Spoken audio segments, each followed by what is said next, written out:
Peace to all the shamans and shamanistas out there. I'm just glad to be here. It's October 1st. We're about to jump into some really cool material this month. I'll be sharing. This is the month of where Halloween and Samhain and all that spiritual stuff is supposed to go down, you know, and as the trees lose their leaves and start to progress into the underworld, you know, we also start to see the veil thinning.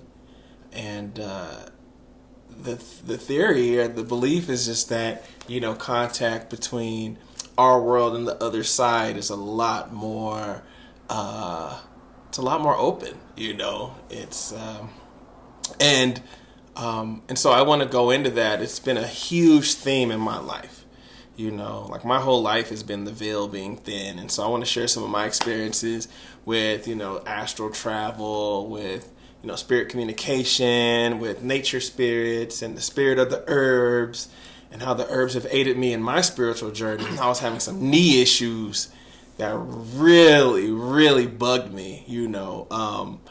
I couldn't, with all my herbs and things like that, I wasn't hitting the real issue. So I had finally met my match. I was like, I need another opinion. So I went to the hospital, and they looked at some things and found out I had a little bit of cartilage missing in my knee. And I'm like, what? You know? And I was kind of down about that because it seems so structural, you know what I mean? Like, you know, they make it sound so doom and gloom. You know, like, you're finished, you know, that's a wrap. And so, you know, knee surgery, osteoarthritis, you know, it's going to decay, and you're not going to have much use of that knee. And I was feeling pain. I thought it was gout at first, but I don't have the diet of a gout person. And so, yeah, they were saying, basically the doctor said, hey, take this pill, you know, how is your liver, you know, and he was really asking me how's my liver because he knew this pill was going to damage my liver. I'm like, I ain't taking that. Like, you must be out of your mind. For inflammation, we got herbs for inflammation, you know. And so I just started doing my own homework and healed my own knee. I don't have any pain now. You know, something they said was just going to gradually get worse, and the pain was only going to go up from here, and then I was going to be on pain medications forever. It wasn't the case. It really wasn't the case. I went up to the mountains and got a ton of horsetail. This stuff is amazing. You know, it's known for its ability to build bone tissue, you know, connective tissue, you know, hair and nails. But it's also super high in silica. It's a foundational mineral that is extremely important in bone and muscle growth. Serious bone healing properties, your foundational mineral, you know, for the osteocytes that make, you know, that work within the bones to be able to build, you know, effectively. So I started taking the silica that was coming naturally from this horsetail herb and silica. I've been taking what's called collagen. This collagen has been amazing as well. It's the most abundant protein in the body. It's powder, and it's a tasteless powder. This one's called Dr. Ashe. Nah, it's really Dr. Axe, but I like to say Ashe. Anyway, and this has many types of collagen in it. And it's largely found in the tendons, the skin, the ligaments. Just huge benefits in using it, you know, to really replenish the body, because my body type is a body type that really runs dry and runs deficient. My bones they just needed more help. But once again, these doctors out here, all they're going to get you is painkillers, which do not hit the core. They're not even touching the core. And what else I have over here? I started taking some calcium and magnesium. You know, it's said that magnesium is one of the highest lacking minerals in America. You know, and then calcium, your muscles aren't even going to work without calcium. It's such an important mineral for things to even operate properly. And doing these things for the past few months have reduced my pain completely. I can run now. Today, someone threw a Frisbee my way, and I just ran and caught it.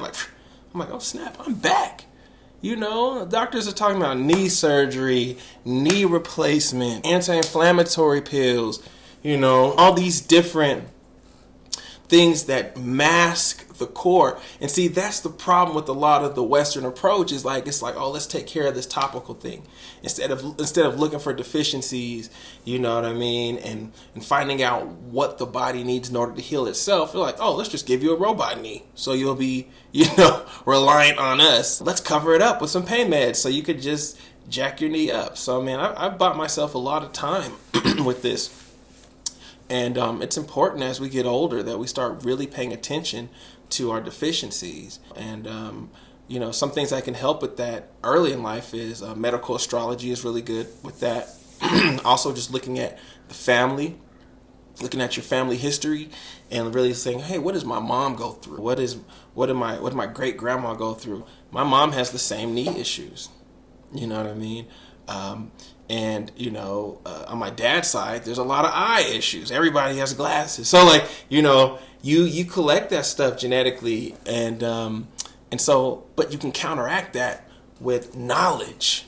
And that's a big part of having a root awakening, is about discovering what you need at your root, you know, based upon your ancestral DNA, based upon maybe your astrology, divination, based upon the patterns that you see reoccurring in your life. You know, it can make a lot of difference. So anyway, I want to thank you guys for hanging in there with me. Got a lot of really cool videos coming up. And also, I hope you really liked the libation video. I really like that whole idea and the experience of prayer through water. I like to pray through all the elements. I look at speaking and saging, you know, smudging as like the air element. Lighting a candle and putting intention into that candle and letting the fire burn for your intention is another type of prayer. Earth, you know, food offerings, you know, working with the trees, things like that are great ways to pray through earth, and libation is a great way to honor through water. So, and I want to go deeper into those things later. Might have full videos dedicated to various types of prayers. But I just really want to say, you guys, thanks for hanging in there with me. This Patreon is about to really, I think it's going to be exciting for you this month. I have a lot of stories to tell, a lot of information to give. So, all right, talk to you soon. All right, shamans and shamanistas, peace.